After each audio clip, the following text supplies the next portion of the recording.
Hello everyone, मैं Krishna Chaudhary math with Krishna के YouTube channel पर आप सभी का एक बार फिर से हार्दिक स्वागत है।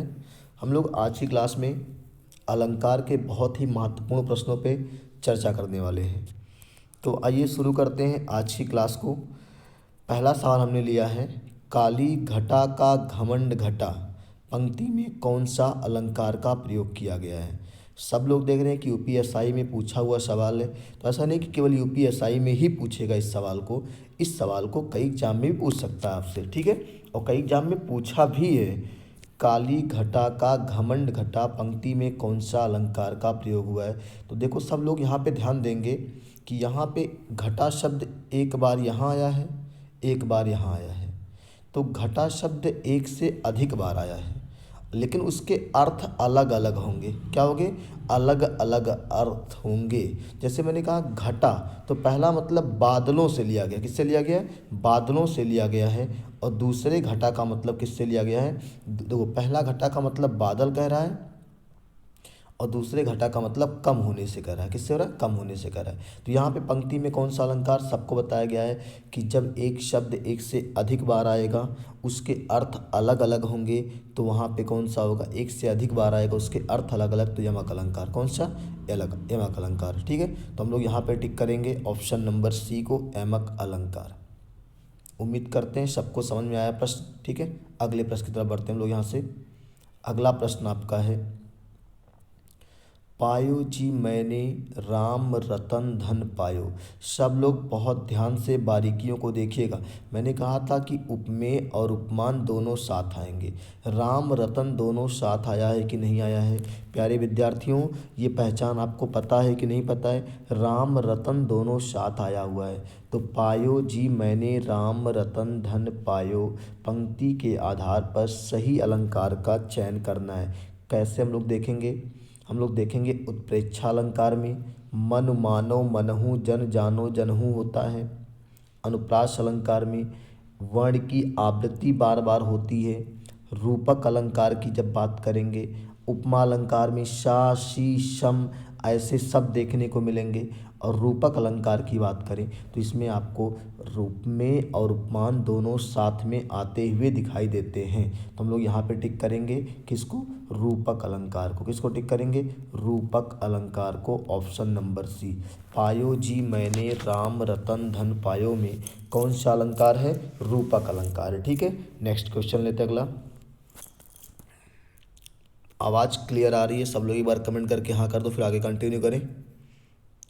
चलिए, अगला प्रश्न है आपका, उपमा का अर्थ क्या है? उपमा अलंकार में उप का अर्थ क्या है? तो पहला ऑप्शन है समीप, दूसरा है बादल, तीसरा है तौलना, चौथा है ऊपर। तो उपमा अलंकार में सभी लोग कमेंट बॉक्स करके बताइए कि उपमा अलंकार में उप का अर्थ क्या होता है। उप का अर्थ जो होता है वो आपका होता है समीप। क्या होता है? समीप। उपमा अलंकार में उप का अर्थ क्या होता है बाबू? समीप होता है। बात समझ में आ रही कि नहीं आ रही है? एक बार सब लोग कमेंट कर दो। और जितने लोग मेरे चैनल पे नए हैं, चैनल को सब्सक्राइब कीजिएगा और वीडियो को अधिक से अधिक शेयर करिए, सभी ग्रुपों में पहुंचा दीजिए इसको। देखो, मेन मुद्दा एग्जाम के पहले आपने क्या पढ़ा है, चीज़ों को रिवाइज करना। अब तक आपने क्या पढ़ा कोई मुद्दा नहीं है, अब चीज़ों को रिवाइज करके जाइए पेपर में, ठीक है, तो मज़ा आने वाला है। ठीक है, नेक्स्ट क्वेश्चन लेते हैं। कनक कनक ते सौगुनी माँ दत्ता अधिकाय, इस पंक्ति में प्रयुक्त अलंकार को पहचानिए। और ये पेपर ऐसा नहीं कि इस सवाल केवल एमपीएसआई यूपीएसआई से सवालों में आता है, यूपी पुलिस का पेपर होगा अगर सिलेबस में है लेखपाल के तो वहाँ भी है। अगर मतलब मैं बात करूँ कि जहाँ भी वनडे एग्जाम की बात होती है, चाहे वो आपका यूपी टेट हो, चाहे आपका एस्टेट हो, चाहे सी टेट हो, जहाँ पे भी हिंदी की बात आएगी, तो ये सेशन बहुत ही इंपॉर्टेंट होने वाला आपके लिए। तो क्या बताएंगे प्यारे बच्चों? कनक कनक ते सौगुनी माँ दत्ताधिकाय, इस पंक्ति में प्रयुक्त अलंकार को पहचानना है, कौन सा अलंकार होगा। तो सब लोग बताइए, रूपक अलंकार है क्या, श्लेष अलंकार है क्या, अनुप्रास अलंकार है क्या, यमक अलंकार है क्या? तो प्यारे विद्यार्थियों, सभी लोग कमेंट बॉक्स में आंसर करिएगा कि कनक कनक ते सौगुनी में कौन सा अलंकार है। सबको पता है यहाँ पे कि कनक शब्द दो बार आया। कितनी बार आया? दो बार आया है। और जहाँ पे एक शब्द एक से अधिक बार आएगा, उसके अर्थ अलग अलग होंगे, वहाँ पे आपका यमक अलंकार होता है। क्या होता है? यमक अलंकार होता है। चौथा ऑप्शन आपका सही है। चलिए नेक्स्ट क्वेश्चन में बढ़ते हैं हम लोग। अगला प्रश्न आपका है,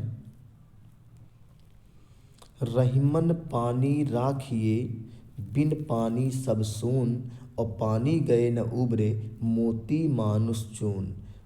वर्णित लोकोक्ति में प्रयुक्त अलंकार को पहचानना है। तो प्यारे विद्यार्थियों, आपके सामने चार ऑप्शन रखे गए हैं। उत्प्रेक्षा है, श्लेष है, यमक है और रूपक है। चारों बताना आपको कौन सा राइट आंसर होगा। तो मुझे उम्मीद है कि सब लोग सही आंसर करेंगे, क्योंकि सब लोगों ने पढ़ा हुआ है, कहीं पे कोई दिक्कत नहीं आने वाली है। अगर कुछ चीज़ें भूल रहे हैं तो उसी के लिए रिवाइज क्लास आपकी चल रही है। तो रहीमन पानी राखिए बिन पानी सब सून, पानी गए न उबरे। तो कोई यहाँ पे ध्यान से मेरी बात सुनिएगा। यहाँ पे जो पानी शब्द का अर्थ है ना, पानी, मोती के अर्थ में चमक। पानी का अर्थ क्या है? मोती के अर्थ में चमक, और मनुष्य के अर्थ में प्रतिष्ठा यानी इज्जत। मनुष्य के अर्थ में क्या? प्रतिष्ठा। और चूने के अर्थ में जल। ये चूने के अर्थ में क्या है? जल। तो हम लोग यहाँ जब बात करेंगे, एक शब्द एक फिरे, आपको याद हो? हाँ, एक शब्द एक फिरे, अर्थ हुए अनेक, और कवि कर गज कहते हैं, अलंकार हुए श्लेष। तो हम लोग किसको टिक करेंगे? ऑप्शन नंबर बी को टिक कर लेंगे। श्लेष अलंकार कौन सा? श्लेष अलंकार। आगे देखो, इसी में एक एग्जाम्पल आपका आता है ना, चरण धरत चिंता करत, चितवत चारहु ओर, और सुबरन को खोजत फिरत, कवि कामी और चोर। तो हम लोग यहाँ देखते थे कि सुबरन शब्द के तीन अर्थ होते थे। कवि के लिए सुंदर अक्षर, कामी के लिए सुंदर स्त्री, और चोर के लिए सोना। भाई चोर को इन दोनों से क्या मतलब है? सुंदर स्त्री है कि सुंदर अक्षर है, उससे क्या मतलब है? उसे सिर्फ सोना चाहिए। क्या चाहिए? सोना चाहिए। चलिए नेक्स्ट लेते हैं अगला सवाल।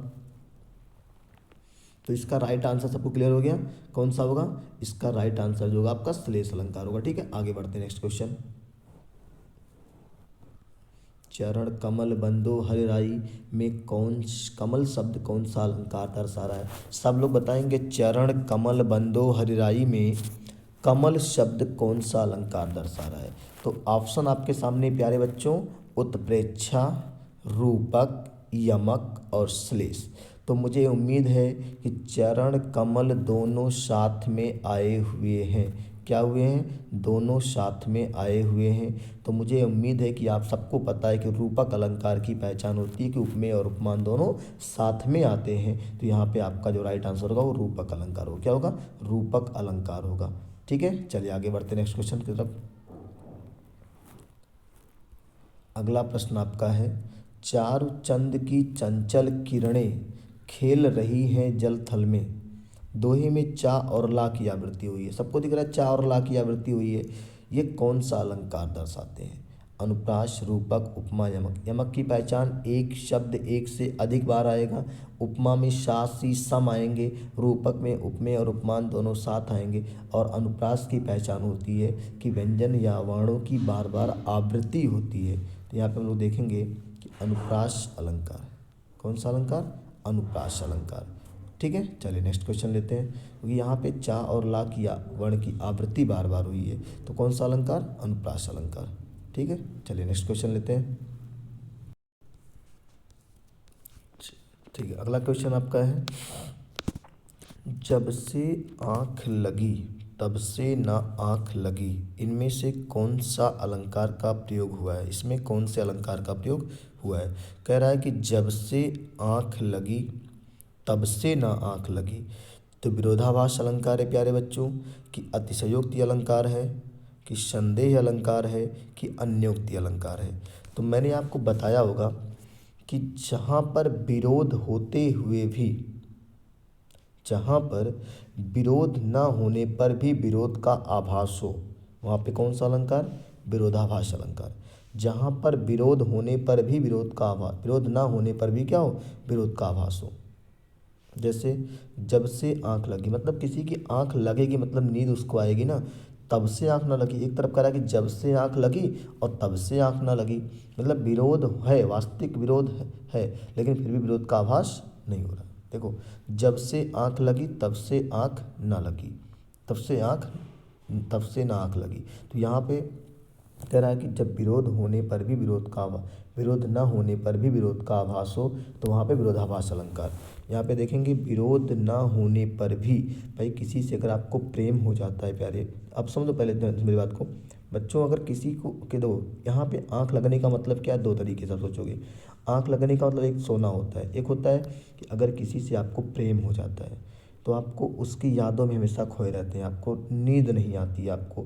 तो वही कह रहा है कि वास्तविक में विरोध नहीं हो रहा है लेकिन विरोध का आभास करा रहा है वो, ठीक है। तो कौन सा अलंकार होगा यहाँ पे, विरोधाभास अलंकार। कौन सा होगा, विरोधाभास अलंकार, ठीक है।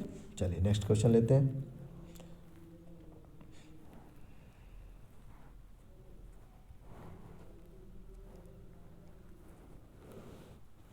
जब कोई बात सीधे साधे रूप में ना कहकर किसी के माध्यम से कही जाए तो वहाँ पे कौन सा अलंकार होता है।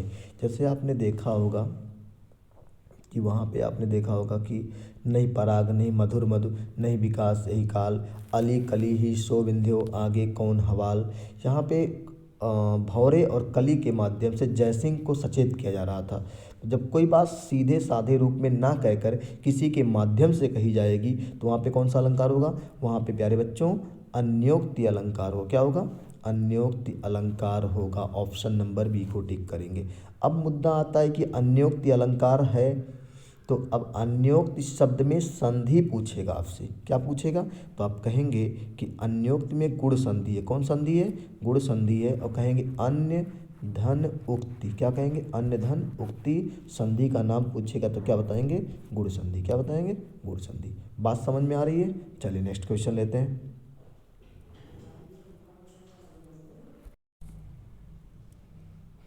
चलिए नेक्स्ट क्वेश्चन आपका है, उपमेय और उपमान के बीच समानता बताने वाले शब्दों को कहते हैं। तो उपमेय और उपमान के बीच समानता बताने वाले शब्दों को उपमान कहते हैं प्यारे बच्चों। की उपमा की वाचक की रूपक। तो सबको पता है प्यारे बच्चों, कमेंट बॉक्स में आंसर करिए उपमेय और उपमान के बीच समानता बताने वाले शब्दों को क्या कहते हैं। तो हम लोग यहाँ पे देखेंगे ऑप्शन आपका सी सही है, वाचक शब्द। क्या बोलते हैं, वाचक शब्द। सा सी सम सरिस जैसे वाचक शब्द आते नहीं है, यही आपके क्या है, उपमेय और उपमान के बीच की समानता को बता रहे हैं, ठीक है। चलिए नेक्स्ट क्वेश्चन लेते हैं। तीन बेर खाती थी वे तीन बेर खाती है, इस वाक्य में प्रयुक्त अलंकार पहचानिए। इस वाक्य में प्रयुक्त अलंकार क्या है, यमक श्लेष उपमा वक्रोध। तो यहाँ पे तीन बेर खाती थी, बेर कितनी बार आया है, बेर आपका 3 बार आया हो। कितनी बार आया हो, 2 बार आया हुआ है। तो एक बेर का अर्थ है पहर, मतलब टाइम जो होता है पहर, और एक बेर का मतलब फल है। तो यहाँ पे एक शब्द एक से अधिक बार आया है, उसके अर्थ अलग अलग है, तो यहाँ पे यमक अलंकार होगा। क्या होगा, यमक अलंकार होगा। चलिए नेक्स्ट क्वेश्चन लेते हैं प्यारे बच्चों। अगला प्रश्न आपका है, आगे नदियाँ थी अपार घोड़ा उतरे कैसे पार। राणा ने सोचा इस पार तब तक चेतक था उस पार। दी गई पंक्ति में कौन सा अलंकार है। तो देखेंगे हम लोग, आगे नदियाँ पड़ी अपार घोड़ा कैसे उतरे पार। अपार मतलब जिसको पार ना किया जा सके। तो हम लोग देखेंगे यहाँ पे क्या इस पंक्ति में हाइपरबोल है, भौकाली बातें कही गई हैं। जब जिसको पार नहीं किया जा सकता उसको घोड़ा कैसे पार कर जाएगा भाई। तो यहाँ पे आप देखेंगे अतिशयोक्ति अलंकार है। कौन सा अलंकार है, अतिशयोक्ति अलंकार है। तो प्यारे बच्चों अतिशयोक्ति अलंकार है, लेकिन अब आगे प्रश्न बनता आपका, चीज़ों को लिंकअप करना सीखिए आप। कहेगा अतिशयोक्त की वर्तनी कौन सी है, तो ये आपकी अतिशयोक्त की वर्तनी एकदम सही लिखी गई है। अगर मैं बात करूं आपसे कि अतिशयोक्त में संधि कौन सी है, तो कहेंगे गुण संधि है। क्या कहेंगे, गुण संधि है। संधि विच्छेद अतिशय धन उक्ति। अतिशय धन क्या होता है, उक्ति, ये संधि विच्छेद है। संधि का नाम कहेंगे तो गुण संधि। कौन संधि है, गुण संधि। चलिए नेक्स्ट क्वेश्चन लेते हैं अगला। जहाँ उपमेय में उपमान की संभावना प्रकट की जाए वहाँ अलंकार होता है। जहाँ उपमेय में उपमान की संभावना प्रकट की जाए, आप सबको पता है उपमेय में उपमान की संभावना प्रकट की जाती है, तो वहाँ पे कौन सा अलंकार होता है प्यारे बच्चों, ऑप्शन ए विभावना, ऑप्शन बी श्लेष, ऑप्शन सी अनुप्रास, ऑप्शन डी उत्प्रेक्षा। तो सब लोग कमेंट बॉक्स में आंसर करिए कौन सा ऑप्शन सही होगा। सबके कमेंट करने जा रहे हैं, करिए। चलिए हम लोग आंसर मिलाते हैं कौन सा आपका राइट आंसर होगा। यहाँ से आपका जो ऑप्शन है डी उत्प्रेक्षा अलंकार, जब उपमेय में उपमान की संभावना की जाएगी तो वहाँ पे कौन सा अलंकार होगा प्यारे बच्चों, उत्प्रेक्षा अलंकार होगा। चलिए नेक्स्ट क्वेश्चन लेते हैं यहाँ से। अगला प्रश्न है, एक ही शब्द, जहाँ एक ही शब्द एक से अधिक बार आए और उसके भिन्न भिन्न अर्थ हो। तो मैंने आपको एक दोहा पढ़ाया ना कि एक ही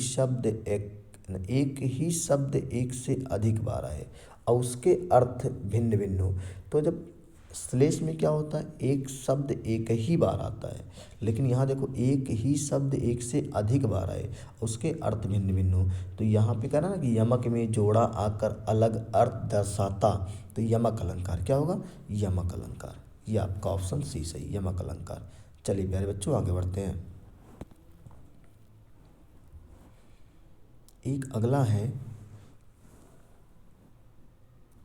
कह रहा कि नाक का मोती अधर की कांति से, नाक का मोती अधर की कांति से, बीज दाड़िम का समझ कर भ्रांति से, सहसा हुआ सुख मौन है, सोचता अन्य सुख यह कौन है। इस पंक्ति में प्रयुक्त अलंकार का नाम बताइए।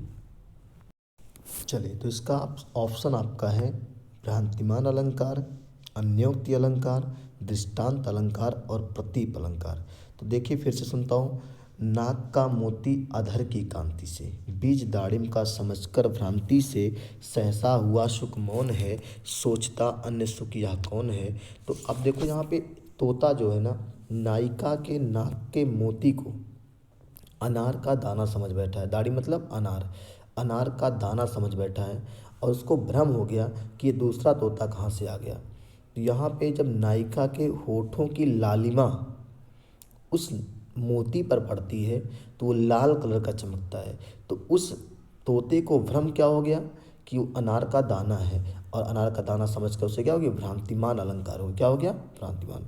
तो भ्रांतिमान अलंकार में जहाँ पर सादृश्य होने के कारण, एक जैसे दिखने के कारण भ्रम हो जाए, वहाँ पे कौन सा अलंकार, भ्रांतिमान अलंकार। तो ऑप्शन नंबर ए को टिक करेंगे प्यारे बच्चों, भ्रांतिमान अलंकार। ठीक है, वास्तव में वो नायिका के नाक का मोती था, उस जिस पर होठों की लालिमा पड़ रही थी, लेकिन उस तोते को मतलब सुग्गा को क्या हो गया, भ्रम हो गया। सुग्गा समझते हैं ना, सुग्गा मतलब तोता। ठीक है, उसको भ्रम हो गया कि ये दूसरा तोता कहाँ से आ गया, एक तो हम ही अकेले थे। ठीक है, चलिए नेक्स्ट क्वेश्चन लेते हैं। देख दशा रघुवीर की, वृक्ष फूट फूट कर रोए। इस पंक्ति में प्रयुक्त अलंकार कौन सा है। तो प्यारे बच्चों इसमें आपको बताना है कि शब्द अलंकार है, कि प्रतीप अलंकार है, कि अंगज अलंकार है, कि मानवीय करण अलंकार है। तो मैंने आप लोगों को बताया होगा बच्चों कि जहाँ पर बेजान वस्तुओं की तुलना, जड़ वस्तुओं की तुलना जीवधारी की तरह की जाएगी तो वहाँ पे मानवीय करण अलंकार होगा। क्या होगा, मानवीय करण। तो यहाँ पे देख दशा रघुवीर की, जब भगवान श्री राम वनवास के दौर में जंगलों में बिता रहे थे तो वहाँ पे जो वृक्ष थे ना वो फूट फूट कर रो रहे थे। तो वृक्ष मतलब एक बेजान वस्तु है, उसका रोना मतलब वहाँ पे उस वृक्ष को एक जीवधारी की तरह पेश किया जा रहा है। किस तरह, जीवधारी की तरह पेश किया जा रहा है। तो यहाँ पे मानवीयकरण अलंकार होगा। क्या होगा, मानवीयकरण अलंकार होगा।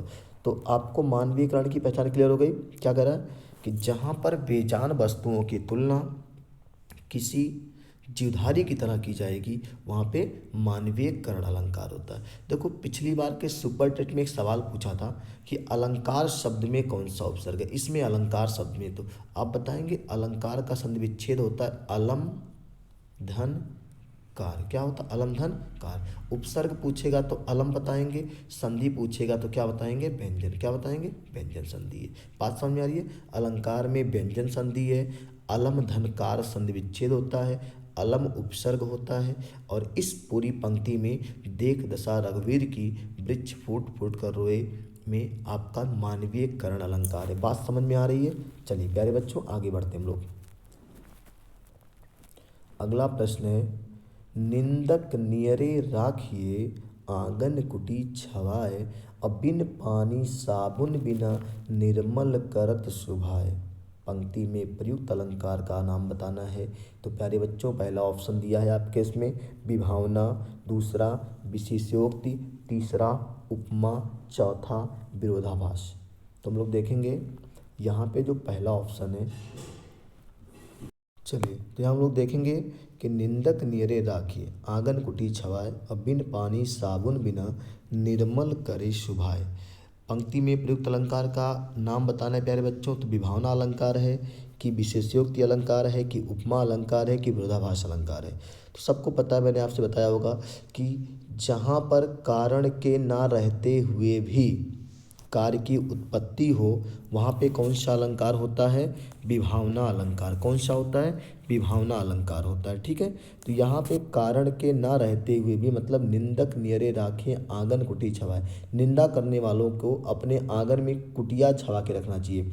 भाई अगर आपका कोई निंदा करने वाला रहेगा, आपकी कमियों को आपको बताएगा, तो आप सुधार कर लेंगे। तो यहाँ पे बिन पानी साबुन बिना, मतलब बिना पानी के बिना साबुन के आपका हृदय क्या हो जाएगा? निर्मल करे शुभाए। तो यहाँ पे कारण नहीं है, कोई चीज़ आज नहा रहे हो आप, तो साफ करने के लिए चेहरा हाथ पैर साबुन पानी होना चाहिए ना, लेकिन यहाँ पे कह रहा है कि बिना पानी साबुन के। तो यहाँ पे कारण नहीं है, फिर भी कार्य हो रहा है, निर्मल हो रहा है स्वभाव। तो यहाँ पे बिना कारण के कार्य की उत्पत्ति हो रही है। तो ऐसी पंक्तियों में प्यारे बच्चों कौन सा अलंकार होता है? विभावना अलंकार होता है। ठीक है, चलिए नेक्स्ट क्वेश्चन लेते हैं। अगला है, निम्नलिखित में से कौन सा अर्थालंकार नहीं है? तो अर्थालंकार के बहुत सारे भेद हैं। तो आप देखो, पहले आप देखो शब्दालंकार कौन सा है। अनुप्रास, यमक, श्लेष, वक्रोति और विवक्षा।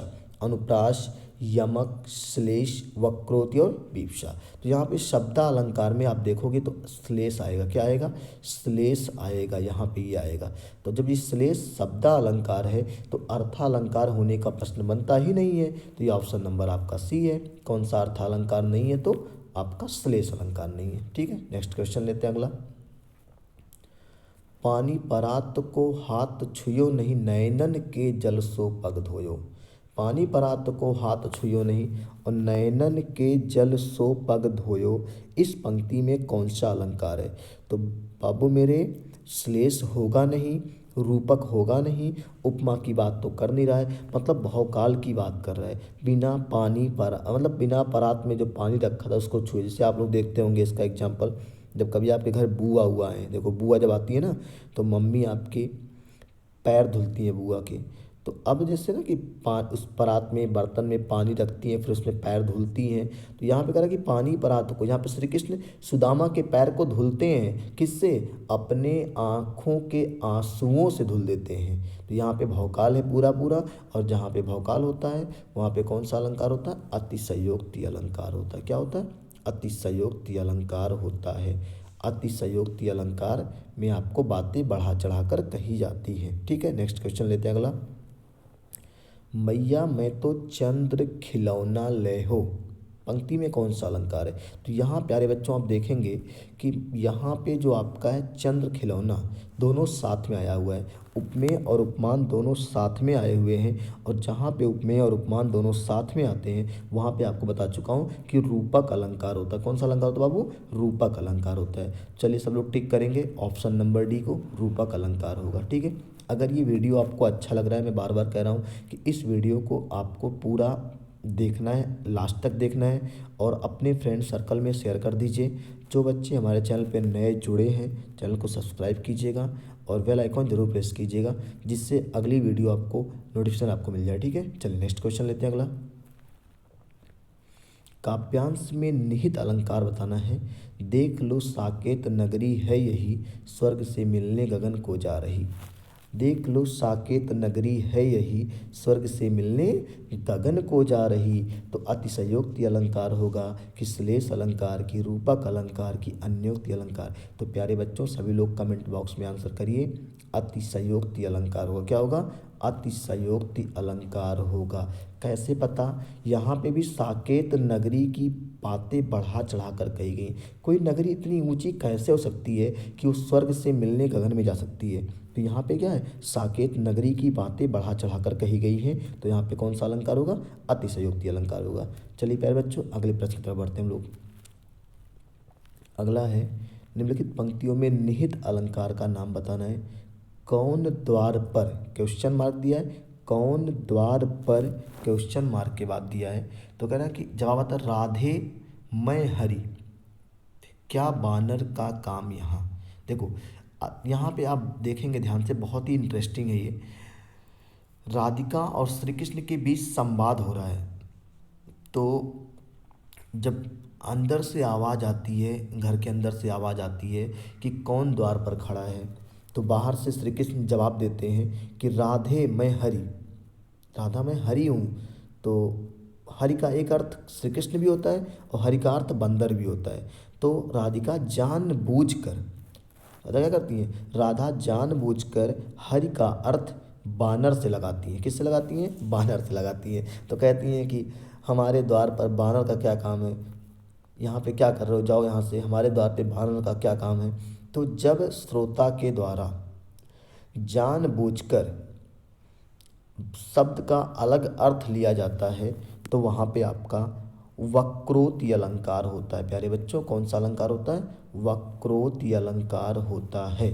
जब श्रोता के द्वारा जानबूझकर कही गई बात का अलग अर्थ लिया जाए तो वहाँ पे वक्रोक्ति अलंकार होता है। अब आपके सामने प्रश्न बनता है कि वक्रोक्ति अलंकार में वक्रोक्ति शब्द का संधि विच्छेद क्या बन सकता है। तो कहेंगे वक्र धन उक्ति। क्या कहेंगे? वक्रधन उक्ति, ये कहेंगे हम लोग। वक्रधन, एक मिनट, वक्रधन उक्ति की बात करेंगे। देखो यहाँ पे हम लोग जब बात करेंगे तो कहेंगे वक्र धन उक्ति। कौन संधि है? तो कहेंगे आ और उ मिलके ओ बन रहा है, तो इसका मतलब आपका गुण संधि है। कौन संधि है? गुण संधि है। वक्रोक्ति में कौन संधि है? गुण संधि है। वक्रधन उक्ति, वक्र मतलब टेढ़ा मेढ़ा, उक्ति माने कथन। ठीक है, चलिए नेक्स्ट। अब देखो, अगर वक्रोक्ति एग्जाम्पल की मैं एक और बात करूँ आपसे, तो आपने देखा होगा, देखो जैसे ना वहाँ पे नूरजहाँ और नूरजहाँ के बीच जो संवाद हो रहा था, वहाँ पे कहता है कि देख कबूतर हाथ में, पूछा अपर कहाँ है। अपर कहाँ उड़ गया वह तो सफर है। एक कबूतर देख हाथ में, पूछा अपर कहाँ है। अपर कैसा उड़ गया वह तो सफर था।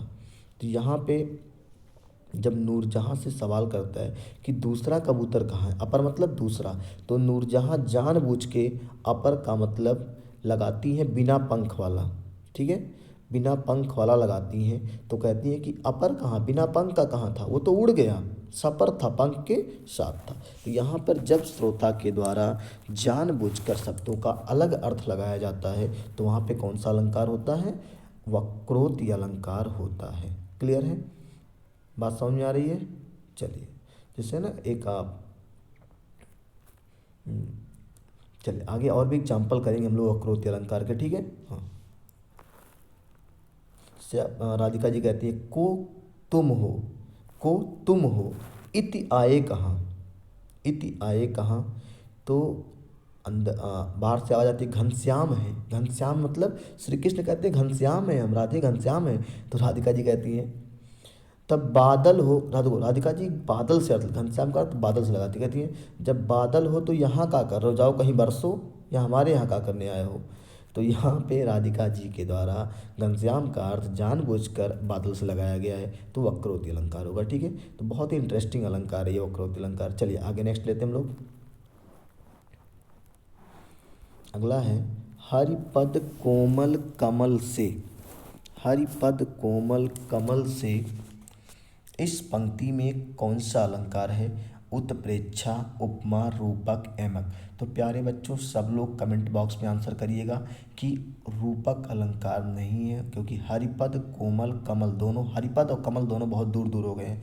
उत्प्रेक्षा है नहीं, सा सी सम से जैसे शब्द आए हुए हैं, से आपका है, देखो यहाँ पे से आया हुआ ये, ये आया हुआ है। तो यहाँ पे जब से आएगा तो आपका वाचक शब्द दिखेगा, तो उपमा अलंकार। कौन सा अलंकार? उपमा अलंकार देखने को मिल जाएगा आपको। ठीक है, चलिए नेक्स्ट क्वेश्चन लेते हैं अगला। हनुमान की पूंछ में लगन न पाई आग, लंका सगरी जल गई, गए निशाचर भाग। हनुमान की पूंछ में लगन न पाई आग और लंका सगरी जल गई, गए निशाचर भाग। इस पंक्ति में कौन सा अलंकार है? देखिए यहाँ पे जब हनुमान जी की पूंछ में आग लग ही नहीं पाई तो लंका कैसे पूरी जल गई, निशाचर कैसे भाग गए? तो यहाँ पे भी बातें भौकाली हैं। क्या है? बातें भौकाली हैं, बढ़ा चढ़ा कर कही गई हैं। और यहाँ पे देखेंगे आपका जब बातें बढ़ा चढ़ा कर कही जाएंगी तो आपका अतिशयोक्ति अलंकार देखने को मिलेगा। आपको कौन सा अलंकार? अतिशयोक्ति अलंकार देखने को मिलेगा। और यहाँ पे देखो अतिशयोक्ति की वर्तनी गलत लिखी है। क्या लिखी है? अतिशयोक्ति में आधा सा नहीं रहेगा, ये आपको लिखना है। ये आपको लिखना है, पूरा सा रहेगा। ठीक है बाबू, पूरा सा रहेगा प्यारे बच्चों, ये गलती नहीं होनी चाहिए आपसे। ठीक है, चलिए नेक्स्ट क्वेश्चन लेते हैं। बिनु पग चले सुने बिनु काना, इस पंक्ति में अलंकार की पहचान करना है। बिनु पग चले सुने बिनु काना, तो आपको पता है कि बिना पैर के चलता है, बिना कान के सुनता है, कर बिन कर्म करे विधि नाना। तो जहाँ पे कारण नहीं होगा और फिर भी कार्य की उत्पत्ति होगी तो प्यारे बच्चों बार बार बताया जा रहा है कि विभावना अलंकार हो। कौन सा अलंकार होगा? विभावना अलंकार होगा। जहाँ पे कारण ना हो और फिर भी कार्य की उत्पत्ति हो वहाँ पे कौन सा अलंकार? विभावना अलंकार। ठीक है, अगला एग्जाम्पल आपने देखा होगा, ऑप्शन नहीं आया हुआ है, रघुपति राघव राजा राम। तो रा वर्ण की आवृत्ति बार बार हुई है तो अनुप्रास अलंकार होगा। कौन सा अलंकार होगा? अनुप्रास अलंकार होगा। तो आप लोगों ने देखा कि आज की वीडियो में जितने भी सवाल लिए गए थे बहुत ही इंपॉर्टेंट थे, तो आपको अच्छा भी लगा होगा, उम्मीद करते हैं बहुत ही हेल्पफुल वीडियो लगा होगा। तो जितने बच्चे मेरे चैनल पे नए हैं चैनल को सब्सक्राइब कीजिएगा, बेल आइकन ज़रूर प्रेस कीजिएगा और चैनल को सब्सक्राइब करने के साथ साथ वीडियो को अधिक से अधिक शेयर करिएगा। तो मिलते हैं हम लोग अगली वीडियो में इसी शानदार टॉपिक के साथ। बहुत बहुत धन्यवाद।